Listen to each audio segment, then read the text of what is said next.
All right. Hello, everyone. Welcome to the Future Careers panel hosted by PhD Balance. My name is Fay Lin, and I'm a PhD candidate in biochemistry at UCLA, and I am so excited to be moderating this chat. Today, we're going to talk with a few amazing panelists on their careers outside of academia, what their experience was transitioning out of academia, and some tips for you if you're considering a similar journey. So welcome to our panelists. I'll let you all introduce yourselves. If you could just give a brief description of your graduate school work and describe what your current position is. So why don't we start with Paul, if you want to go first? Sure. Thanks, Faye, and thanks for the invitation to be part of this panel. I'm really excited. So, hi, everyone. My name is Paul Evans. For my graduate career, I received my PhD in neuroscience in 2016 from Emory University. And while I was there, I had a really exciting project working on the hippocampus and these particular set of neurons called the CA2 subregion, and actually a gene there that naturally restricts learning and memory in everyone. This is a pretty cool project. As part of my graduate work, I was lucky to get some fellowship support, and I was able to go to NIH for a year and learn how to do some electrophysiology, as well as do a year collaboration at Max Planck Florida Institute for Neuroscience. And the lab I was collaborating with there was a great fit. So after finishing my PhD, I did a short postdoctoral fellowship, and I've loved it here so much. I've now switched into science administration. I did that in June 2018. And now I am the head of scientific training at Max Planck Florida Institute for Neuroscience. Awesome. Welcome, Paul. All right, next, Andrea, if you want to go next. Hi all, thanks for having me today. I'm excited to meet you all and answer your questions. I'm Andrea Heimmann. I did my PhD in molecular biology at the Ohio State University. My research focused on chemicals that mimic hormones in the body or endocrine disruptors and their impact on breast cancer risk. And I used mouse or rodent models and human cell-based models to look at that.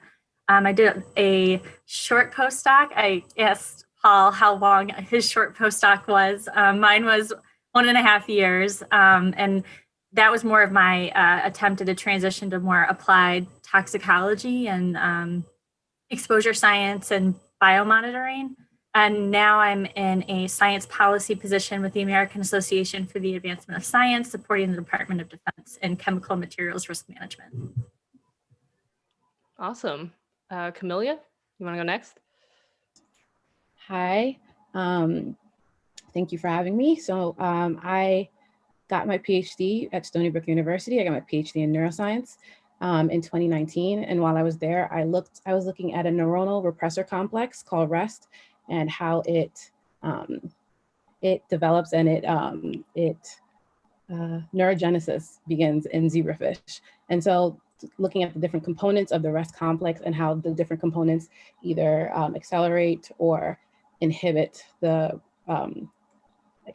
growth of neurons within the nervous system.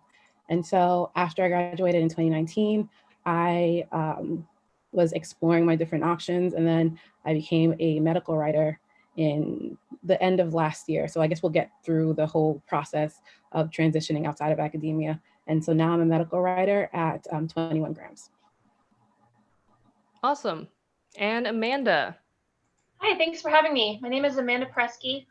I earned my PhD from the University of Rochester in 2016. My research in the Department of Chemistry was focused on developing a programmable crystallization reaction to produce semiconductor nanocrystals. We care about those because they're really useful materials for bioimaging, for making really efficient solar panels, and for developing, maybe you're familiar with the quantum dot television. So that's the commercialization side of it. But in 2016, I, upon defending, transitioned immediately to running my company called Circuit Breaker Labs full-time. And the purpose of my company is to transform electronic waste into gift items and custom art pieces. So circuit boards, resistors, capacitors, and things like that that are considered trash are turned into products that I then distribute to end users, science museums, and such. All right. It's awesome to see so many diverse people here at this panel. So we have a list of questions that are going to cover things ranging from what that transition is like, what is it like in your current position, and any other tips you have for people thinking about going through this journey. So if we just want to jump in, one of the first questions we have here is, which of your PhD skills are most useful to you now in your current career position? And what new skills did you have to develop? So if anyone want to take a first stab at that.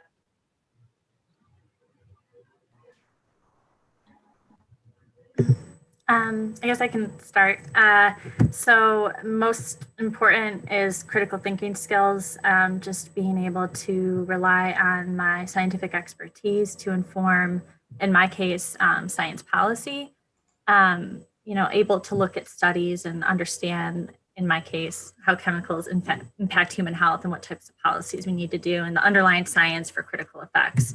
I think in my role as in science policy right now is evaluating the effectiveness of policies we either make or partnerships we do to increase impact of the policies we make. And so evaluation and monitoring skills is a skill set I've been developing during my fellowship time, in particular to look at the value of an interagency government partnership that I've been cultivating during my fellowship. So.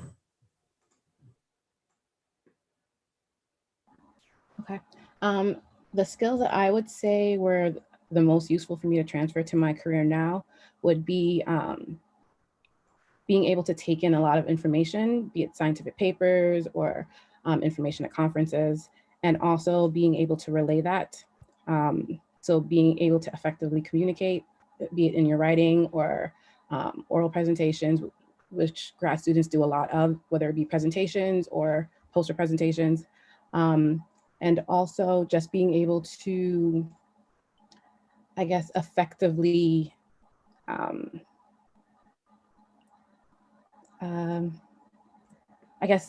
take in very new information as well. So when you're working on a project, you'll be working on either different systems that you were not particularly trained in or different disease states that you know nothing about. It's only being able to take that in quickly, become somewhat of an expert in that disease state in a short amount of time, and be able to regurgitate that is something I find useful in grad school and very useful in my current career. I find that there are two things that are really important as a business owner that I learned from working in science for so long. And one is using the scientific method outside of science, and the other is resilience. With COVID happening last year and continuing into this year, it really struck a lot of small businesses, and mine was affected as well. The way I ran my day-to-day operations had to change. But I think from years and years of running experiments that didn't quite work and having to reevaluate and reposition and try some new things has really proven to be a useful skill set, especially these last couple of years. And then with the scientific method, I find that a lot of people in business, specifically or especially arts-based businesses, they don't take a very analytical approach to problem solving or strategizing. And I find that when I talk to other artists who have businesses, that when I bring these things up, it's sort of like, oh, so if you consider the numbers that are involved in the decision making, you can make much more strategic and informed decisions. And I think all of that sort of process learned through grad school and undergrad and so on, have really trained me to think about things in a structured and disciplined way that is really great for running a business.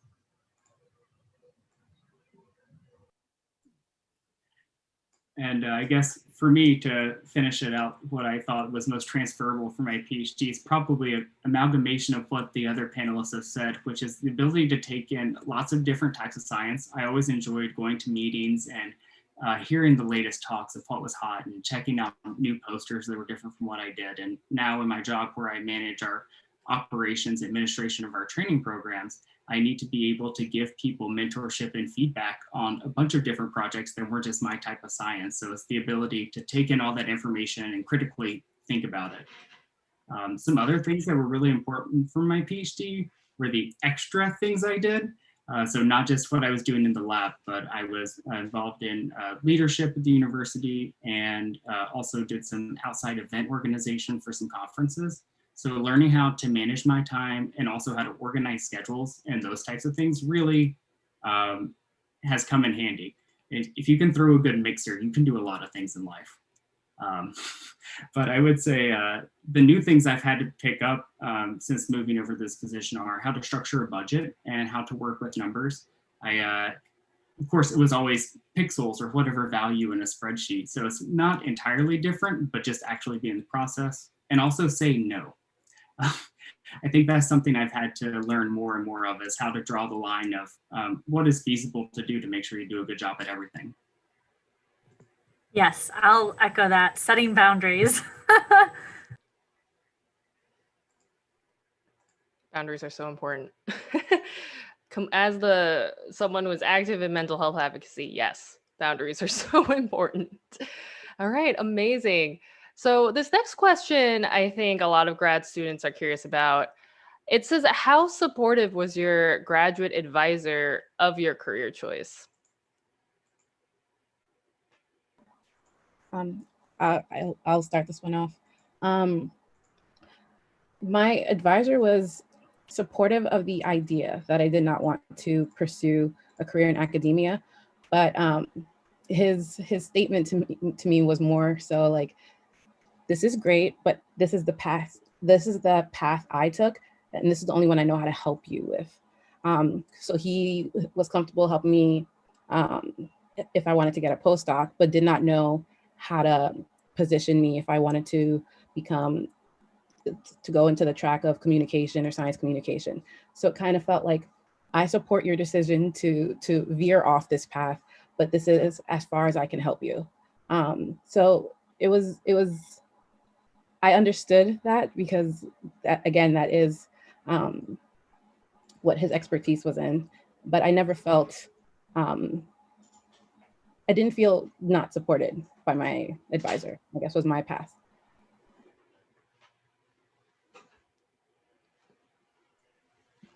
So I'm sorry, Amanda, did you want to go? So I was in a fortunate situation where I was with a very supportive graduate mentor, and the trainees from the lab have gone into a variety of science-related careers, not just the strict postdoc PI route, but that people were involved in patent law, medical writing and such. And so it was actually very important when I joined my graduate lab, my advisor sat me down, so what do you want to do? It's like, of course, I want to do a postdoc. I want to have my own lab. This is the way I'm going. He goes, okay, that's cool, but you've got to learn about all these other careers to make sure this is the one you want, because that's the only way you're really going to know. And he was completely supportive when I decided to switch careers. He was one of the first people I called.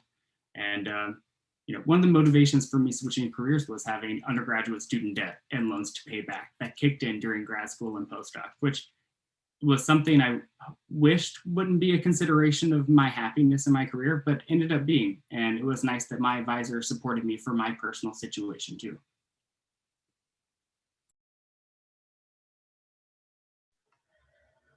Even before we were to the point where I was considering defending, my advisor was on my side. He knew I had these creative endeavors outside of grad school. I don't think he realized the extent of it. So when I was scheduling my defense and had not asked for a letter of recommendation and had not done any job talk preparations or anything like that, he knew something was up. And so when he wasn't surprised, so I think that part of it, just knowing who I am and how I operate, and being supportive of that was amazing.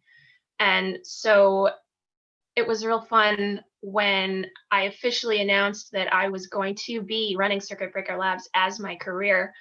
He went over to his computer and showed me some art that he had just purchased, trying to connect with me on that level. The only place I really felt not supported, but it wasn't necessary, was from other chemistry faculty in the department. They had all heard that I was defending and wanting to know what my future plans were. And most people were so confused, partially because they didn't know me or my skill sets or what I was interested in. And so I think when they hear the word artist, they think it's the complete opposite thing, when in reality, I think art and science go very well together, and it could go a long way to maybe include more arts in our education. Maybe undergrad, I don't know where that would fit in a grad school situation, but creativity is really important. And I wish I had been better spoken or prepared for those interactions, so that maybe I could have started some more interesting dialogue with those sort of professors that were stuck in the academia is the way, and that is all there is. Yeah, I faced very early adversity in the graduate school interviewing process. So I interviewed around 2011, 2012. And so I hope it's changed a little bit since then, at least at some of the schools I applied to anyway. I was fully transparent about my intent to go to graduate school, and it was completely to get the technical training I needed to inform science policy. Like, that was my goal all along. I don't recommend that goal because it's kind of hard to endure 5 to 6 years of a PhD program or more, depending where you end up, with the intent knowing that you didn't want to do bench work for the rest of your life, and just to go into science policy. But I mean, for example, for this AAAS fellowship, you can't do this fellowship without a PhD. And I think I needed the critical thinking skills. So anyway, I was transparent about that in my interviews. I literally had 2 graduates programs shut the door in my face. One program insisted on calling me after my in-person interview to further, interrogate me on whether or not I really wanted to do research. So that was pretty disheartening. Luckily, I found a home at Ohio State, and I found an advisor who I was his first graduate student, and he had a great background for being understanding of other interests outside of academia, because he did he went out of undergrad into an industry position, and then he went back to grad school, and then he did a postdoc at NIH. So he had all of that in his background. And so, transparent about doing science policy and going into government, he was supportive, but like Camillia was saying, he couldn't really help me beyond, oh, this looks like a good job site to look at if you don't want an academic position. I'm like, thanks, I think I got this covered. And thankfully I did. But I don't know what I would have done if I didn't build up my network to support me to kind of move towards where I am now. And a lot of that was professional societies. I joined societies that were actually ones that my advisor wasn't a part of, just so I could network into the different sectors that I needed to. So I think having a really solid plan helps your advisor want to support you, because if you can kind of quantify it and tell them what you need, like specifically and why, I think they really can't do anything but support that. And in my case, my advisor actually paid for something that was unrelated to my research, unrelated to what I was doing into the lab, just because I made it very clear that I needed this professional development, and he paid for it. And I never expected that. So, yeah. All right, cool. I think this leads into our next question nicely, where it says, unfortunately, there is sometimes a stigma associated with choosing an alternative, quote, alternative career that is not academia. Did you have such an experience? If so, how did you handle it? Other panelists want to share their story.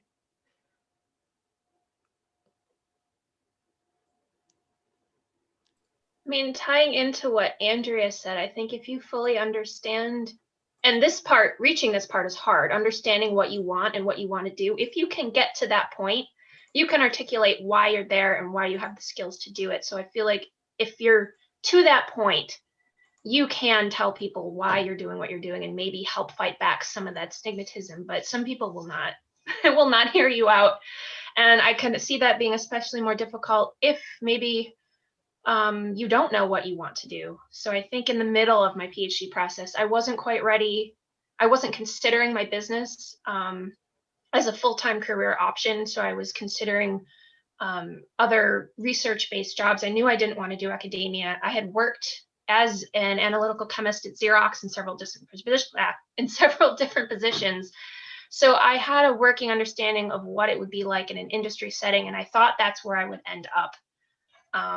But I think if you're struggling, at least with identifying what you want to do, some of those, I know ACS puts on one for the American Chemical Society anyway, and I'm sure other societies do as well, where you can sort of see what the career options are and talk to people in career counseling, and they can help you pin down those sorts of things.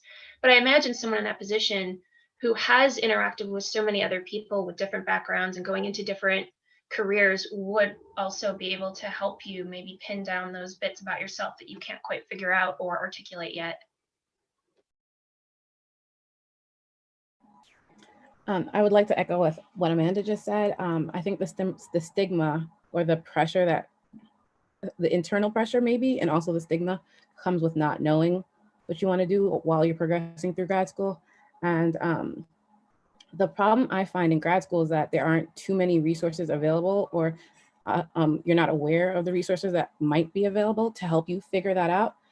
So when I was in grad school, a group of PhDs that had successfully transitioned outside of academia came back and created this program called the PhD Ladders to help grad students currently who were aware or who wanted to become more aware of other career options. And it was like I believe it was like a 6-week course or something where they gave little assignments. So graduate students can either like have informational interviews with people and so become aware of different careers. And I didn't take that course till my last year of grad school. So it wasn't up until my last year that I became aware that I became sure that I did not want to do bench work. And so that mad dash to figure out what I wanted to do caused the stress. And also when other people are asking like, hey, are you gonna do a postdoc? And you say no, that's when you feel the stigma. So I would say being aware of the opportunities that your institution provides, and also figuring out a little bit earlier in your graduate school career if this is actually what you want to do. And if not, then branching out and figuring out what those things are. And a resource that I found very useful was a site called My IDP. So it's like you take a quiz and it kind of lines up your personality, your skill set with careers that might best suit that. And so that's a great place to start if you're not even aware of different careers and not aware of what skill set you have and the kind of attributes that you have that can best be suited for different careers. So I would start off with that site as a jumping off point.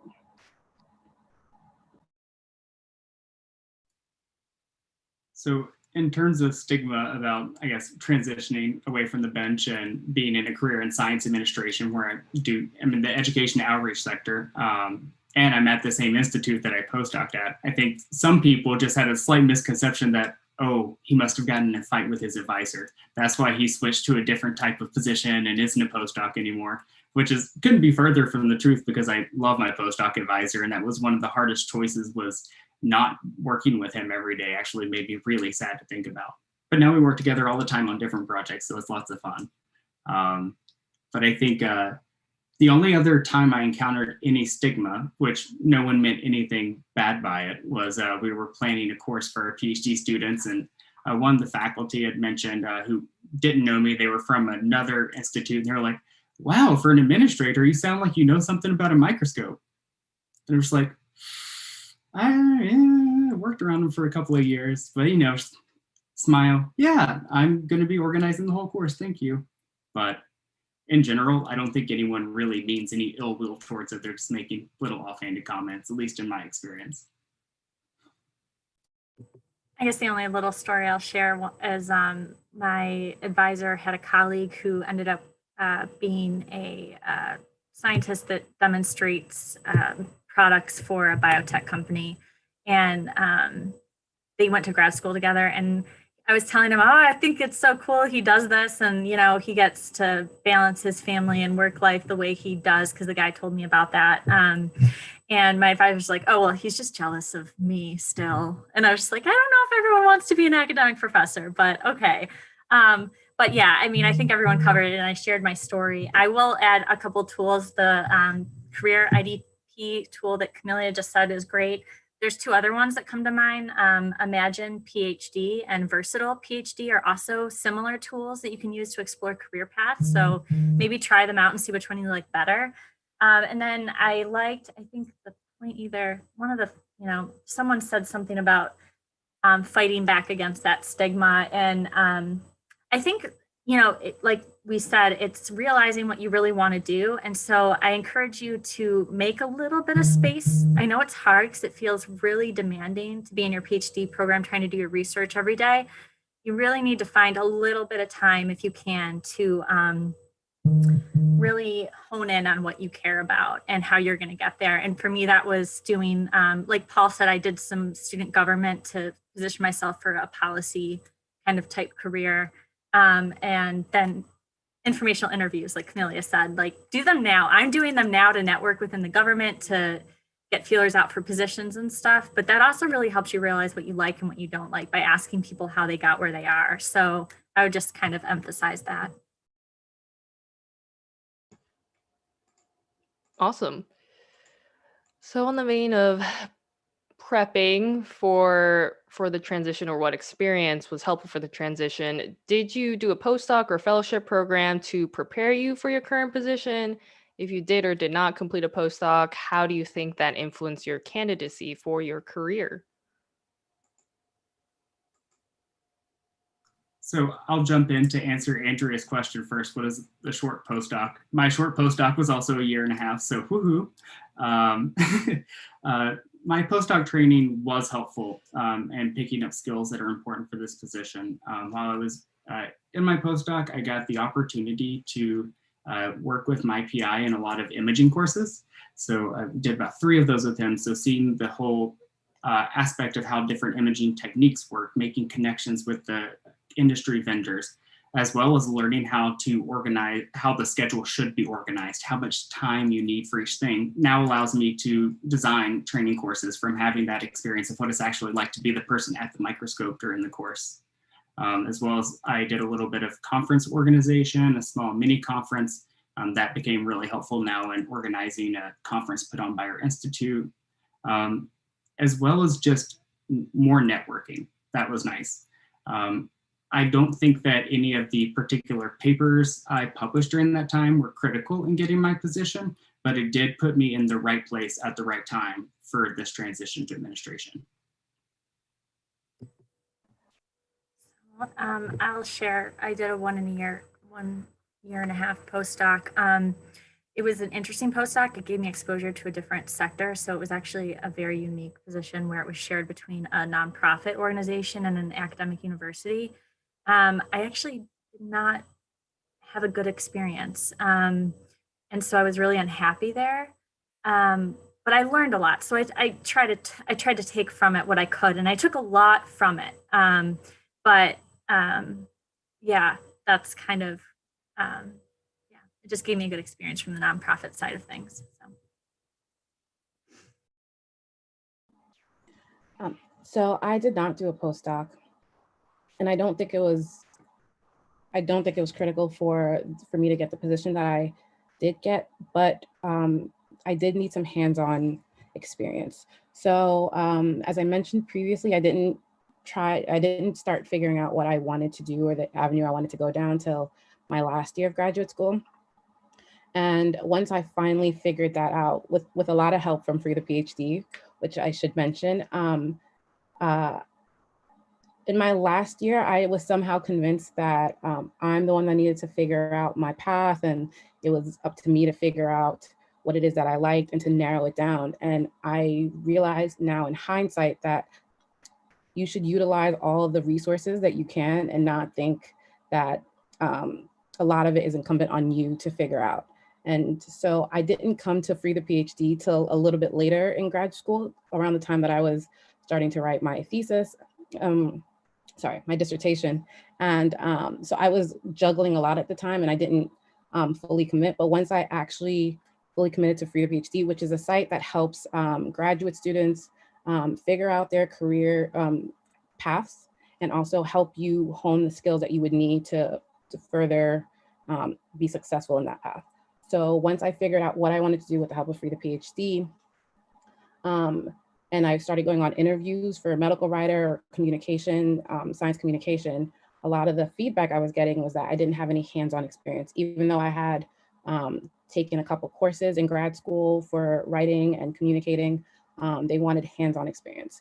And I got that at Free the PhD. I became the social media coordinator, And I started writing in the newsletter and coordinating that as well. And then once I was able to show my future employers that, hey, I can do this, and I also have this degree and this background, they were able to look at that and say, okay, we'll take a chance on you because you're proactive during this time and you have something to show for it. So I don't think that, depending on what you're trying to do, I don't know that a postdoc is necessarily necessary. I think, again, the biggest problem is figuring out what you want to do and then finding those tools and resources to help you get the skill set and some tangible experience in that, and then being able to translate that to whatever career it is that you're trying to pursue. I know of all the careers going on here, I think I've probably got the weirdest one of them all. And so a postdoc was definitely not a requirement, given that I am the person in charge of everything that happens here. So it was not a consideration. But there were definitely some things that happened while I was a grad student that I didn't realize at the time were actively helping me prepare for this specific role. And one of them was being a mentor to undergraduate researchers.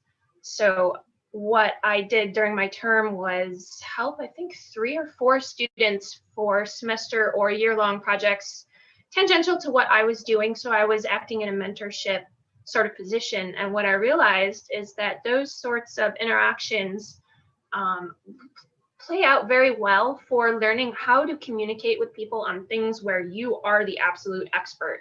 And so in running my business, it's positioned me better to communicate with people that I hire to help around the studio so that I can better assess what their strengths and weaknesses are and figure out how to work within their specific skill sets to meet all of our goals and the overall goals of the company as a whole. And the other thing that really helped me that a postdoc never would was that my advisor was willing to give me some extra space to explore circuit breaker labs. So circuit breaker labs started before I even went to grad school, and it was sort of like a side hustle that I was running the whole time. So periodically, and I know this goes against most PhD experiences, my PI would let me take a Friday off and drive to go do an event or whatever I needed to do to learn more about my business and how to run it. And so I tried to limit those sort of freedoms so that I wasn't sacrificing my research or my time in the lab.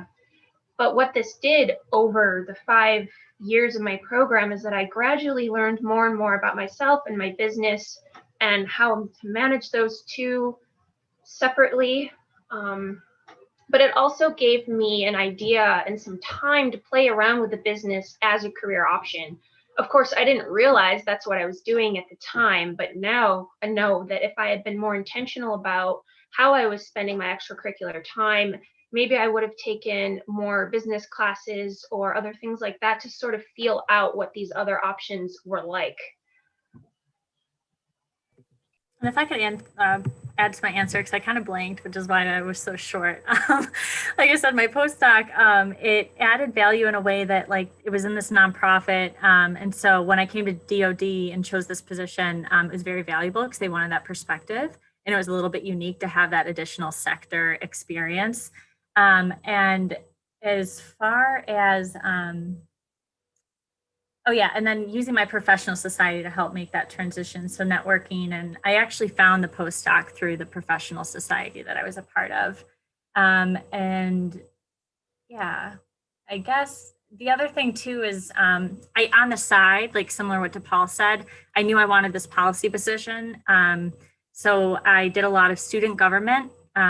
And I did do a lot of that without my advisor's knowledge, but he didn't know because I pretty much kept up the same level of productivity in the lab and then just managed to go to all my meetings, which another funny kind of stigma is my advisor's wife worked very closely with our lab.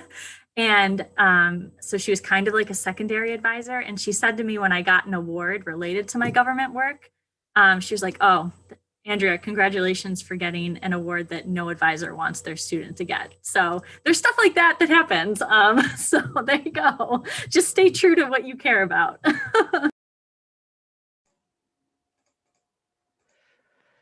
Wow, awesome. We got some shout outs in the chat saying how this is a super useful conversation here. And I think people are also saying how they really appreciate how you are talking openly about the good and the bad aspects of this journey and some of the obstacles that you guys have faced. And I guess I want to shift gears a little bit and ask you all more about your current positions. And I think a lot of people, I'm currently a grad student.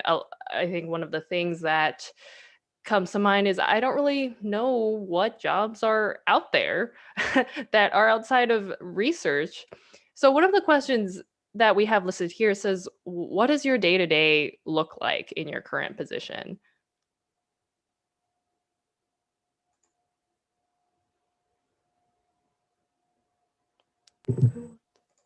I'll go ahead, I guess. I will add too, I have a 3.5-year-old.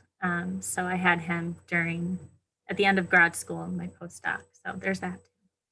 My day-to-day as a science policy fellow supporting the Department of Defense, well, it was a lot different before the pandemic. So it's sadly disappointing, to be honest, for me, for someone who's been anticipating this position for over 7 years. So before the pandemic, I was like running around DC, going to different interagency meetings with like the EPA, Department of Homeland Security, stuff like that, because we do chemicals and materials risk management. So that overlaps with a lot of things like biosecurity and resources management. So yeah, a lot of interagency meetings. I've had to hone project management because you just have a bunch of different things pop up every day. And so it really does become important as a fellow, because I'm still early career and this is very much a professional development opportunity. I do have a little freedom still as a fellow, and I think that's probably the benefit of a postdoc too, where you have a little bit of freedom to hopefully take some time for yourself for what you care about and what you want to develop as a professional. So that's the value of what I'm doing right now, and I think also the value of a postdoc. But now in the pandemic, I mean, obviously everyone knows we do so many virtual meetings. And so that's me. And in fact, I've been on phone calls all day. Literally have not gotten off the phone. I had 10 minutes for lunch today before we had this discussion.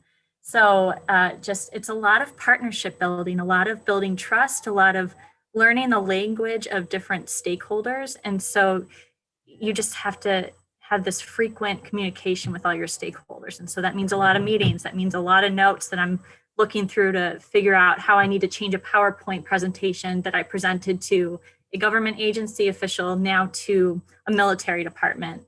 So kind of changing the messaging in a way that's palatable to the people you're talking to. So yeah.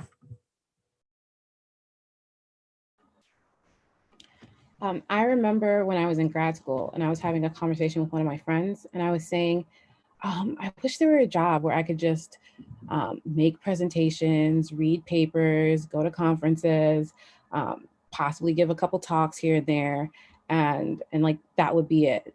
Like just take those parts out of grad school, like that would be a perfect job. And little did I know that's pretty much what I do as a medical writer. So I am constantly reading papers on different disease states, or different drugs, depending on the client that we're working with. I make, I don't know, anywhere from like 2 to 3 decks or presentations a day. I give a couple talks. So we give internal talks. So as a medical writer, you're giving internal talks to your team to introduce them to the drug or the disease state or both. And then you can also give talks to the client. So client-facing relations. But seeing that I just started a couple months ago, I'm more internal and I'll work my way to where I'm client facing. And I do actually like the hustle and bustle. I do remember liking the fast pace of grad school.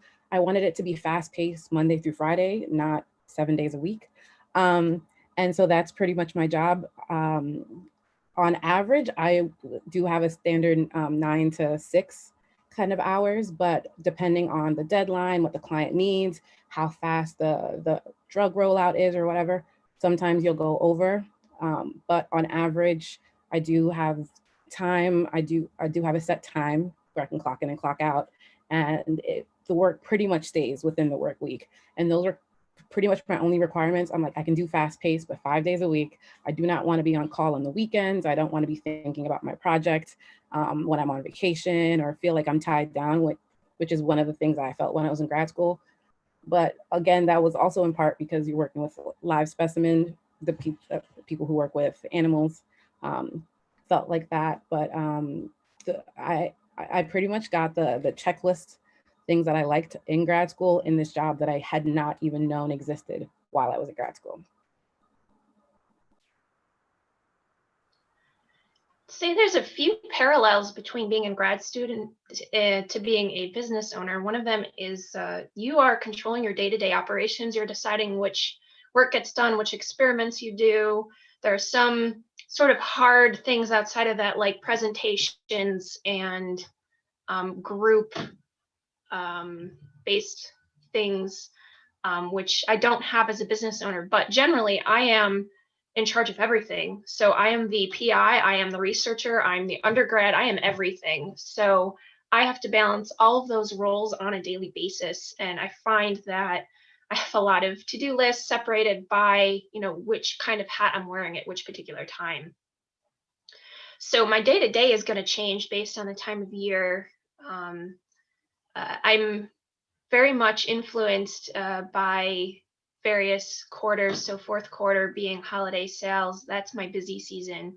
And first quarter is sort of my season of renewal, of doing inventory and reassessing the business, developing goals and strategies for the year. Second quarter is the slowest quarter of all. And I'm learning that I have to either find other ways to use my time during that quarter, or just realize that that is not the quarter of the year that my business is in full motion, and use that time just to prepare for other quarters that are. So the day-to-day, I guess, like I said before, is parallels to grad school, where I'm just looking at what needs to get done, prioritizing based on urgency, and making sure that I'm keeping up with customer expectations. And the other thing I do on a daily basis, which maybe is something, if professional development and networking is important to you, you may find some parallels here, is that I find it very important to keep top of mind on my customers. So whether it's your personal brand or for me, my business brand, just proving that I'm reliable, that I'm in this every single day. If you call me, I will answer. If you send me an email, it will come back very quickly. And those sorts of traits I picked up from grad school, where I found certain interactions with other people worked really well. So I carried those over into my business.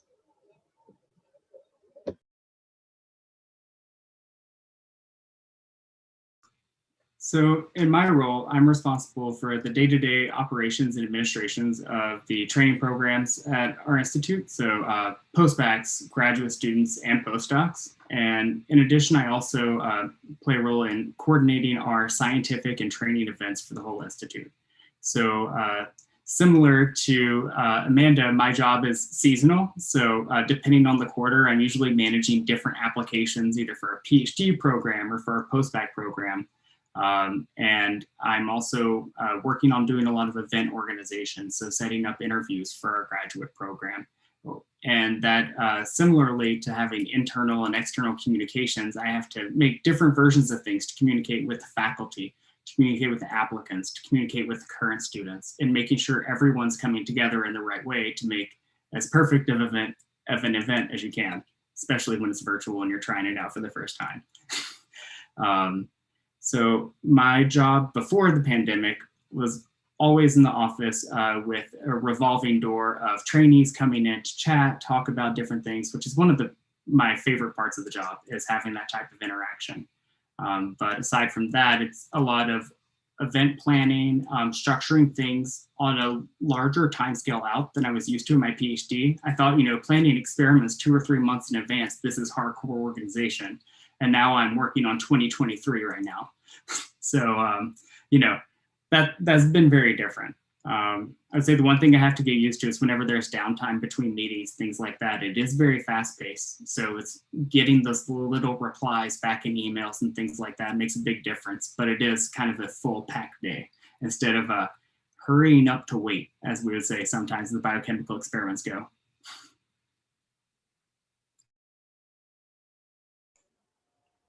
Awesome. Yeah, now that you all have described what you do, I'm curious on how did you all find your current positions, or what did networking look like, or how did you I am also speaking as someone interested in transitioning out of research. How do I find a job? I think for me, like I said, I'm going to keep saying, like, my professional society was really integral for those who are interested in my career path. It was Society of Toxicology. They have a lot of really good resources and mentoring networks. And like, I'll just emphasize again, informational interviews, just talk to people about what they do and how they got there. And then that gives you an idea of how to do that. So. I would say a big resource that I'm super grateful and thankful for is Free the PhD, which I feel like I'm going to be mentioning a lot of. They were my first resource into alternative careers outside of academia, and it was getting into contact with them and getting this hands-on experience. And they do offer informational interviews, or I guess, yeah, so they conduct those interviews, and then as members of Free the PhD, you're able to ask in questions or just sit in on the interviews and listen to conversations similar to this, where you get the breadth of information about the specific job, what it took to get this job, and you can ask the individuals questions, whatever questions you have about their specific career. So that was a great resource. And again, they gave me tangible material that I can show when I went on interviews. And also, I'm going to stress networking. I know most people always stress networking, and you always think, how do I network? That was always my question. Like, I always hear networking, but like, what does that mean? Do I just like hop on LinkedIn and email people, or is it at conferences? Do you hand out cards? And I'm finding that networking is as easy as just maintaining the relationships that you already made, and those relationships end up yielding, I guess, results, for lack of a better word. So for example, the job that I currently have was based off of a grad student that I worked with in a lab that I rotated in. So it sounds so many degrees removed, but I was a freelancer early last year. I was a freelance medical writer, and I got a LinkedIn message from this grad student that I worked with for 3 months in a rotation. And she was like, hey, I just saw that you're a freelance medical writer. We're looking for medical writers. Would you be interested? And I was like, oh my gosh, like I haven't heard from you or even spoken to you in 5 years. But this was a reference or a resource that you don't really think of. And that would be one of my big recommendations. Also, update your LinkedIn, because had I not updated it and put in that I was freelancing at the time, which I was freelancing for maybe 2 or 3 months, and had I not updated it, I would have never came on her radar, and then this job would have never happened. So stay active on your platforms, update your platforms with your information, but also nurture and mature the relationships that you already made in grad school, at conferences. You can try again to do informational interviews. I know those are kind of intimidating to just reach out to strangers, but I find that most people do want to talk about what they do, and they're very welcoming and open. And the more information you have, the better you are prepared to make decisions and to better situate yourself to get the job and the career that you really want. I'm a strong believer in building something if it doesn't already exist. So don't look for permission from someone else if something you want to do doesn't have a formal place to go and do it. I mean, this works really well in business. I'm not sure how that translates to other areas, but I'd say if there's something you're interested in and you can't figure out anything, just start it. Start a club, start an organization. There will be other people who will be interested in it, at the very least.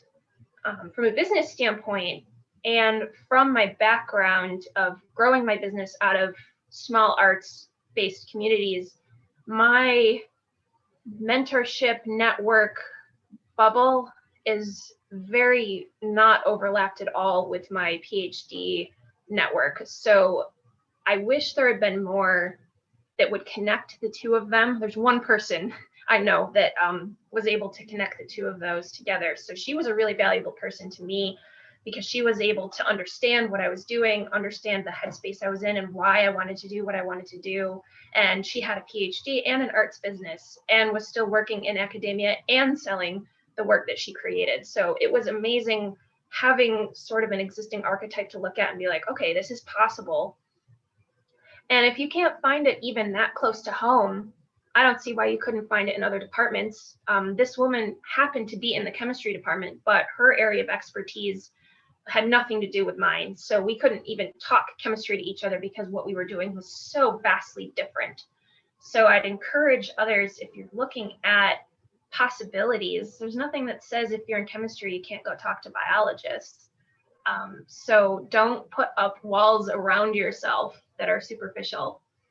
And then with regards to that other network of artists I was talking about, we don't have a professional society that we can go and meet. Our meetings end up being live events while we're selling our work, and we network in between, like dead space when no one's there, no customers to talk to. And so we have developed over time our own networks online through chat groups and Facebook groups and things like that.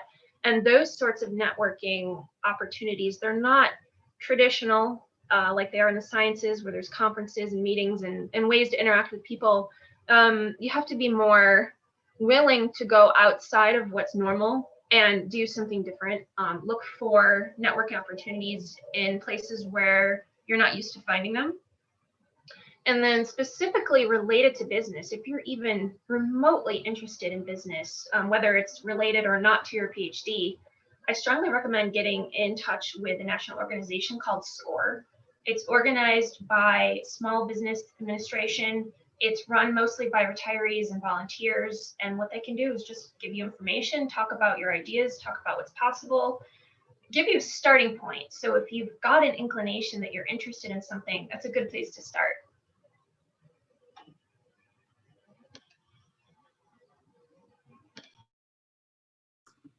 So I guess to follow up on that, I would say, yeah, the biggest advice I have for getting involved, sorry, that glare is in just the wrong spot, for getting involved in figuring out what you want to do in your career and stuff. I was always the postdoc at our institute who was willing to volunteer, help out, work with other departments in administration. You need somebody for a photo shoot, you want to borrow my microscope for 10 minutes, sure, I'll text you when I'm in between experiments.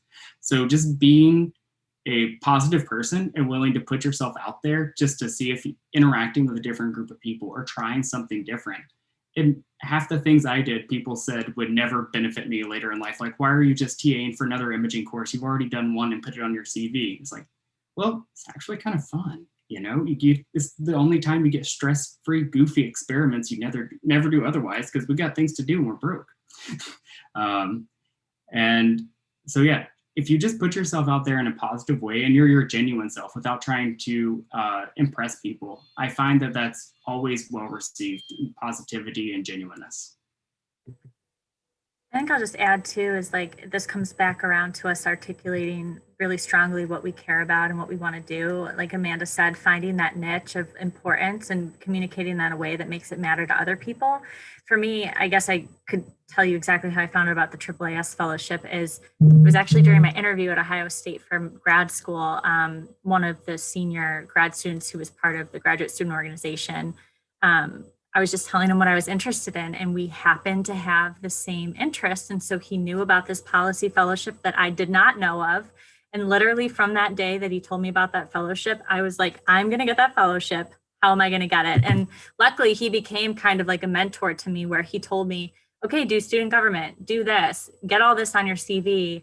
And don't just get stuff on your CV, kind of like what Paul said, like, why are you doing it? And so for me, like, I did the government and policy, not to just check a box, but I did it in a purposeful way where I got awards for doing it, you know, so make it valuable. Like, don't just do it to check a box, really get some value out of it by, you know, trying to leverage for awards or recognition to show this was, you know, I have this skill set and this is why I have a skill set because I got this award or I had this thing. So. I would like to add one more quick thing to my point. another piece of advice I would give is to, even if it feels like you're making a small step to your goal, a small step is better than no step.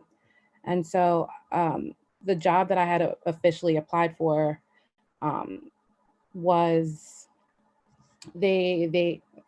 for the freelancing job, it was called Flywheel.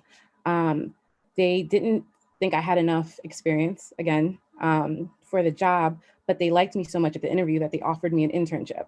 And I could have turned it down and been like, this is not what I'm looking for. I'm going to continue applying and try to find what I'm looking for.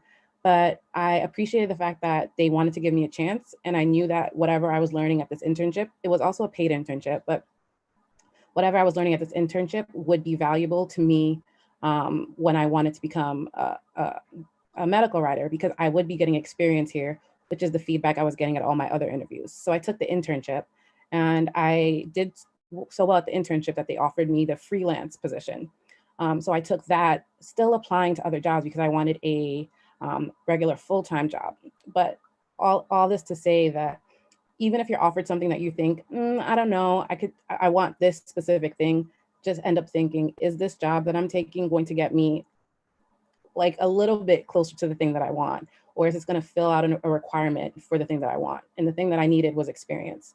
And so that did that for me. So I just want to make sure that people are like switching their mindset a little bit and not thinking like, this is my end game, and if I don't get this, then I don't want this. Think about it in increments and not as just like a jump to the goal.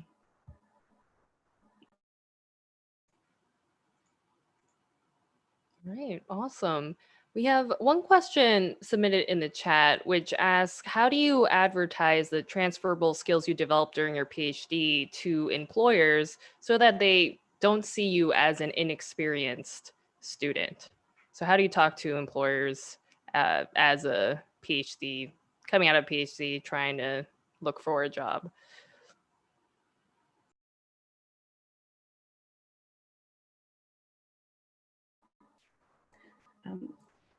One of the, I guess, exercises that I did once I joined the Free to PhD, this was suggested to me by the founder, Fay, was to make a list of everything I'd ever done in grad school. Anything that I didn't even think was applicable, like mentoring or different classes that I took that weren't requirements for my neuro degree.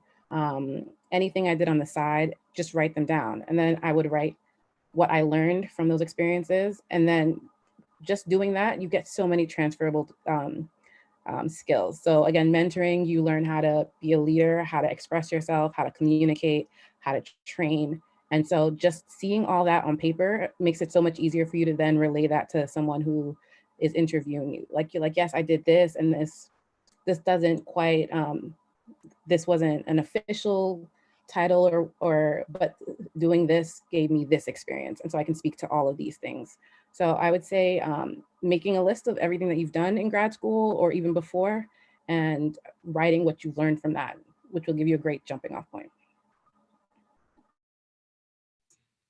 I think that's a great suggestion, Camillia. And I have thought about like this, a similar thing, an analogy is this kind of like when you're building a paper and you get all the figures and the data together. It doesn't always come in that order too, but it's about taking this list of things you've learned and conveying it objectively and crafting a story out of it. So you don't have to really tell everything exactly how it happened. Maybe you accidentally fell into some opportunity, but you can make it sound like a really great transition that next I had gained this interest. And so I took advantage of this opportunity to try it out and I picked up these skills. And I think as long as you keep it objective is the best way to advertise your skill set, because it just lets people know there's a real logical basis to this.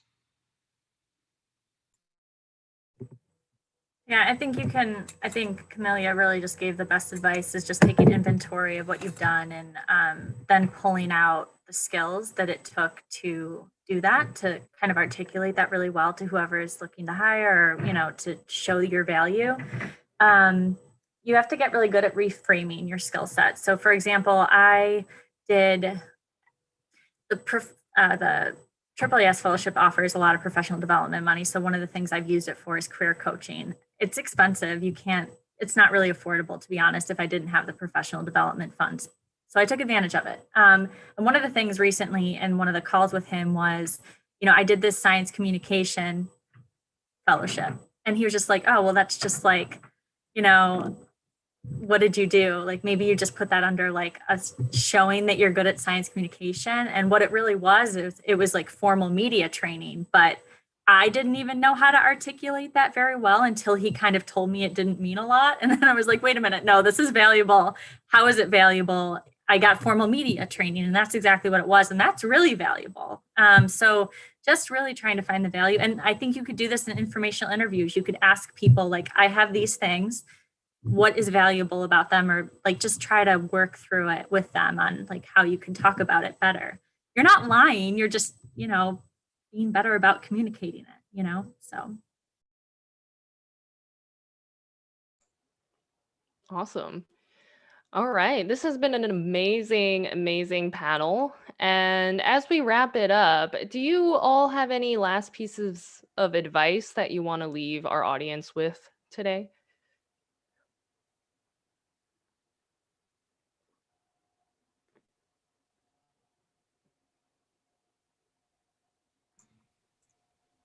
So I think when it comes to finding an alternative career in science and figuring out the direction you want to go, that everyone's experience really is unique and different. No two applicants tend to have the exact same PhD training or qualifications, soft skills coming in.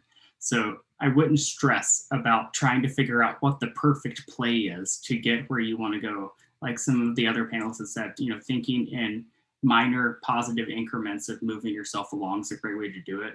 But at the end of the day, things tend to work out if you do good work and you're not a jerk and you put yourself out there. That's really it. It's not a magical hidden secret.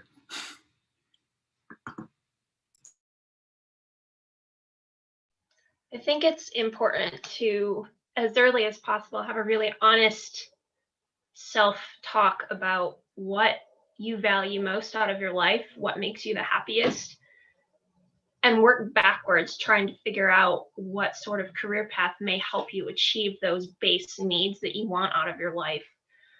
It took me a while to get to the point where I understood why I loved entrepreneurship so much. And if I had actually put some thought into it sooner, I may have figured out what I wanted sooner instead of going through the entire process, which I don't regret. What I learned in my PhD is applicable to so many aspects of life, which is also why it drives me crazy when people say I've wasted it or that why would you even bother? And I find those to be very short-sighted comments.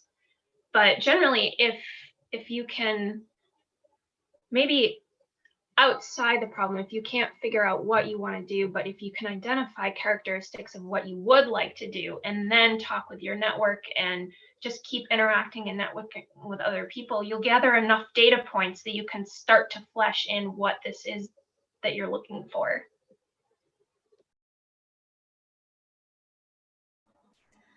My advice would be to use your resources. So the fact that you're watching this panel on the PhD balance, or you're taking a quiz to figure out the different jobs that are available to you, I think that's a great place to start. Half of what took me so long was the fact that I didn't know what was out there. So it was doing the research, figuring that out, and then trying to position myself in the best way or light to get that career. So I think half the job is done once you figure out what you want to do. And then the other half is just getting there. And you're trained to critically think as PhDs and to figure out the best way to assess something or to come at something. So again, I think the biggest hurdle is to figure out what you want to do. And then the rest is just what you're already trained to do. Get it, get the information. And so that would be my advice. So look up sites that help you narrow that down or help you train for different careers that are outside of academia, and then you're well on your way. Yeah, I think Camillia's advice on incremental is really good. Kind of pace yourself and see what little tasks you can do to get to where you want to go. I think I'll re-echo boundaries, especially in these training positions, whether you're a graduate student, a postdoc, or, as I am right now, a fellow. These are professional development positions. And honestly, we don't get paid enough to do the work of someone who's paid for a full-time normal position and gets taxes taken out of their paycheck. So like, you really do need to carve out the space for yourself to just assert like your own professional development and what matters to you. And if that means saying no to things that just are not relevant for where you're trying to go, say no and, be firm and make whoever's asking you to do that thing understand why. Like for me, that would be, I've had a lot of things come up. For toxicology, it's like environment or human health for the most part. And so I'll have things that come up that are more related to like ecotoxicology and environment. And I'll be like, no, I'm focusing on human health. And so just asserting that. And it also protects your time and it also protects your ability to do something really well so that other people notice you doing something really well and then you get a job out of it. So like, that's really important. So just prioritize yourself and get really used to saying to yourself to like affirm like your expertise and your abilities is just saying like, whatever matters to you is most important. I think that's like one of my personal affirmations because like I constantly, I'm still early career and I find myself questioning my expertise and my ability to contribute to some of the science policy decisions that I have the privilege of contributing to right now. And that's not true. Like you got your PhD, you've demonstrated your expertise and that's enough and just be confident with that. So that's my advice. I also wanted to add that if you haven't figured out what those boundaries are yet, that it could be beneficial to say yes to opportunities that come up that maybe you think aren't quite right, because you may find out that you learn or meet other people or are able to network or just put yourself in a different position, gain a different perspective. And so this may be even more applicable when you're in your earlier years of your PhD, when you're still even getting used to your own lab. So when I was in my second year, I hadn't even taken the candidacy exam yet.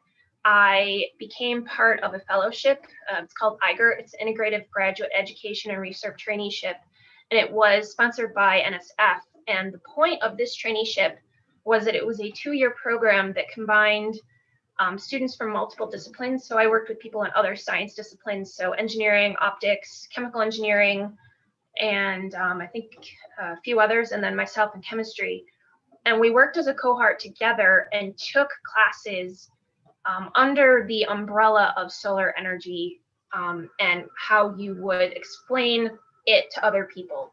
I guess that's a simple way of putting it. So in addition to our normal coursework and research, we had to take other classes about marketing and energy sources, energy policy, communication, history of energy, and there were several projects involved as well. So out of this, I got other experiences. So one of the requirements was that I had to work an internship. And as a graduate student, working an internship while you're a graduate student is kind of a really weird thing to do. At least it was in my department. So it's hard to find an internship. But thankfully my PI's network kicked in here because I was too young to have my own network. And I ended up working at a national lab in Colorado. And it also involved travel and going to conferences that we wouldn't normally have gone to. So we went to an energy policy conference, and we went to a ARPA conference. It's like defense tech, I think was the idea there. And because they have a lot of focus on energy and energy policy, it was certainly something I never would have gone to as a chemist, and certainly not in my synthetic studies. But it was really interesting to keep being forced into these situations with people I wouldn't have normally interfaced with, talking about things that were related to what I was doing, but not perfect match. So we were able to come together as a diverse group from different backgrounds and commingle. And I think that's really, really important early on in your PhD so that you can learn how to talk to other people and that how important and valuable these interactions can be. And so that was like, I think, an extreme example, but if there are committees you could join and or other maybe local campus-based things that you could be a part of. If someone needs something, just say yes and see what it's about. You may find that you really like some particular aspect of this thing you didn't know existed.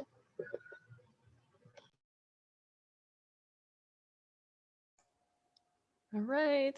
This panel has been awesome. We have plenty of shout outs in the chat about people saying how valuable it is to hear from all of you and your journeys, some of the obstacles, and also what your current jobs are and how you are enjoying them and how that's been how that transition went from your PhD. So this has been absolutely awesome. Thank you all for being with us here today. This has been the Future Careers panel from PhD Balance. And if you did like our panel today, don't forget to subscribe to our YouTube channel to get notifications about our next virtual events. Again, my name is Fay Lin. I'm a PhD candidate in biochemistry at UCLA, and I had the honor of being our moderator today. Again, thank you all for being here, and I guess we will catch you all next time. So, bye all.